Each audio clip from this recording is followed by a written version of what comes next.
بسم اللہ الرحمن الرحیم الصلاۃ والسلام علیک یا سیدی یا رسول اللہ وعلی آلک واصحابک یا سیدی یا حبیب اللہ۔ امید کرتا ہوں کہ میرے تمام دوست بخیریت ہوں گے۔ اللہ رب العزت کو سب کو سدا سلامت رکھے، خوش اور آباد رکھے۔ آج جو روحانی وظیفہ لے کر میں حاضر ہوا ہوں وہ حافظہ کی مضبوطی کے حوالے سے ہے۔ آج ہمیں اس حوالے سے بہت شکایت ہے کہ ہم کچھ چیز یاد کرتے ہیں تو ہمیں وہ یاد نہیں رہتی۔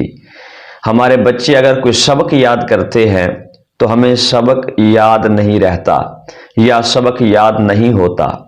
تو سب سے پہلے اس بات کو یاد رکھیں کہ اللہ رب العزت کے کلام کے اندر بے شک تاثیر ہے، اللہ کی کلام کی برکات ہیں، جس سے حافظہ قوی بھی ہوتا ہے، مضبوط بھی ہوتا ہے۔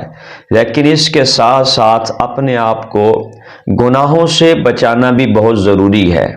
اپنے آپ کو بد نگاہی سے بچائے، بے حیائی سے بچائے، فلمیں ڈرامے دیکھنے سے اپنے آپ کو بچائے کہ یہ وہ اسباب ہیں جو حافظے کو کمزور کرتے ہیں۔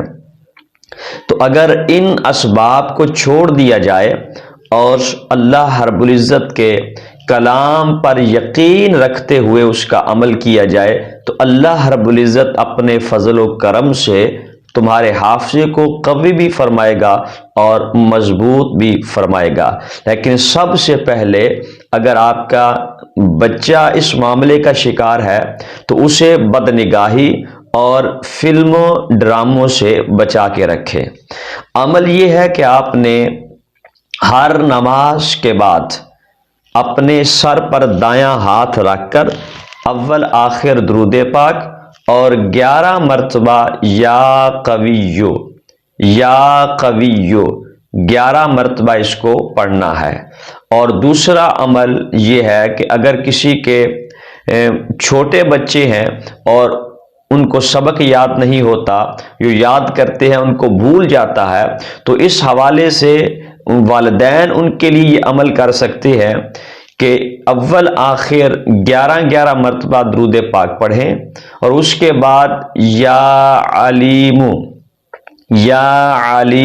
21 مرتبہ اس کو پڑھیں، پانی پہ دم کر کے اپنے اس بچے کو پلا دیں۔ اللہ کے فضل و کرم سے آپ کے بچے کا حافظہ قوی بھی ہوگا اور مضبوط بھی ہوگا۔ اور اس عمل کو کم سے کم 40 دن تک جاری رکھیں کہ 21 مرتبہ یا علیمو اول آخر 11 مرتبہ درود پاک پڑھ کے پانی پہ دم کر کے اپنے بچوں کو پلائیں۔ انشاءاللہ العزیز آپ کے بچوں کا حافظہ قوی اور مضبوط ہوگا۔ ہماری یہ ویڈیو اگر آپ کو اچھی لگے تو دوسرے لوگوں تک اس کو شیئر کیجئے تاکہ دوسرے لوگوں کو بھی فائدہ حاصل ہو۔ اسی طرح کے مزید روحانی وظائف حاصل کرنے کے لیے ہمارے چینل عامر قادری کو سبسکرائب کیجئے اور بیل آئیکن کو دبا دیجئے تاکہ ہر نئی آنے والی ویڈیو کی نوٹیفیکیشن آپ تک پہنچتی رہے۔